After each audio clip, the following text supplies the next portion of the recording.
হিসেবে পালন করার জন্য আমার প্রধান অতিথি থানা বিএনপির সাধারণ সম্পাদক এনামুল হক নতুন ভাই, উপস্থিত আছেন স্থানীয় চেয়ারম্যান আব্দুল মজিদ মন্ডল,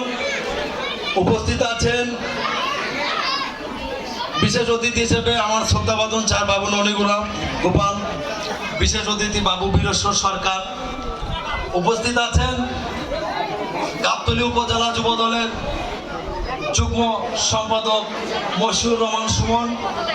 গাবতলী উপজেলা যুব দলের স্বেচ্ছাসেবক দলের যুগ্ম সম্পাদক আরাফাত,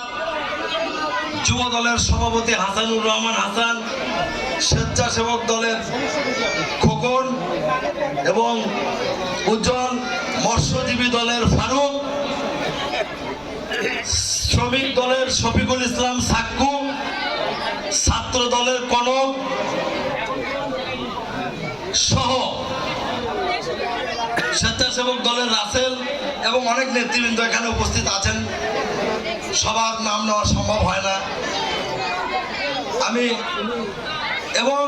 এই হাউসের অত্র এলাকার সকল হিন্দু সম্প্রদায়ের মা বোনেরা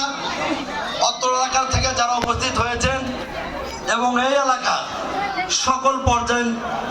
আমার বিএনপির নেতৃবৃন্দ এবং সাধারণ ভাইরা সবাইকে জানাই মহিষাবান ইউনিয়ন বিএনপি এবং গাবতলী থানা বিএনপির পক্ষ থেকে সালাম, আসসালামু আলাইকুম। প্রিয় ভাইরা এবং আমার মা বোনেরা, আজকে এখানে ধর্মীয় সভা, এখানে রাজনৈতিক কোনো বক্তব্য নয়, আমাদের ধর্মীয় সভা।